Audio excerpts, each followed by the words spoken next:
Dhagaystayaal, halkani waxaan idinku soo gudbin doonaa qisadii shahiid Sheekh Deeq Allah u naxariistay. Qaybtii koowaad qoraaga qormadani waa Cabdirasaaq Shukri. Waxaan idin akhrinaysaa anigoo ah Maryan Xamdi. Taariikhdu markay ahayd 10kii bishii 7aad 2016 ayaanu ka baxnay caasimadda Soomaaliya ee Muqdisho. Waxaanu u baxnay magaalada Beledweyne.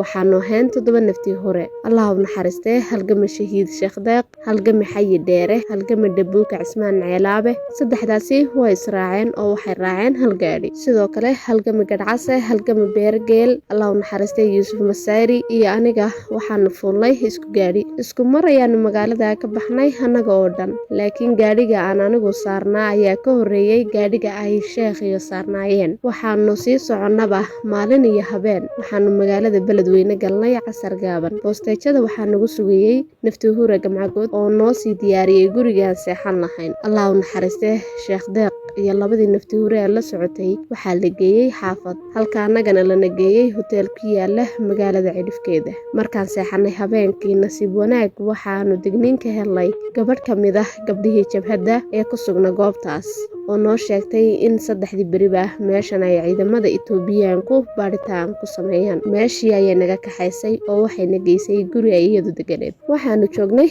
magaalada Beledweyne 2 habeen iyo 2doodii maalin. casar gaaban markay ahayd waxaa noo imaaday 2 gabdhood oo xubno ah. Waxay noo keeneen hilib qallalan oo ay bac ku soo moorgareeyeen. Boorsada oo ah timir qallalan iyo caagado shaqlan.